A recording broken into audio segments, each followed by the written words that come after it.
આટલું સામાન્ય, આ તો એક અક્કલ થી સમજવાની વાત છે, પણ આટલું પણ નથી ખ્યાલ હોતો અને એના હિસાબે ઘણી વખત બીજાને પણ પરેશાન કરી દે છે અને પોતે પણ હેરાન થતા હોય છે કે એક વસ્તુની નજાસત બીજી વસ્તુ તરફ ક્યારે પલટે, કે એક વસ્તુના કારણે બીજી વસ્તુ ક્યારે નજીસ થાય.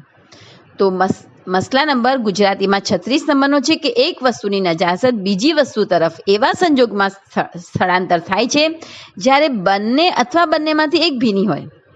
ભીની હોવાની સ્થિતિમાં નજીસ ચીજની ભીનાશ પાક ચીજમાં પ્રસરી જશે તો પાક ચીજ નજીસ થશે. પરંતુ જો બંને ચીજ સૂકી હોય તો નજાસત એક ચીજમાંથી બીજી ચીજમાં ફેલાશે નહીં. જેમ કે હાથ સૂકો હોય અને હાથ તો પાક છે પણ સૂકી નજીસ ચીજ પર રાખવામાં આવે તો તમારો હાથ નજીસ નહીં થાય. તો આ બહુ સમજવાની વસ્તુ છે કે ક્યારે કોઈ વસ્તુ નજીસ થાય કે જ્યારે બે વસ્તુ મળે અને એમાંથી એક નજીસ પણ હોય અને ભીની પણ હોય. દાખલા તરીકે વસ્તુ નજીસ છે અને મારો ભીનો હાથ એ સૂકી નજીસ વસ્તુ પર ગયો કે જેના કારણે નજીસ વસ્તુ મારા ભીના હાથમાં આવી તો થશે નજીસ. પણ દાખલા તરીકે હાથ પણ સૂકો છે અને જે વસ્તુ નજીસ છે એ પણ સૂકી છે તો હું એ નજીસ સૂકી વસ્તુ પર હાથ રાખીશ તો મારો હાથ નજીસ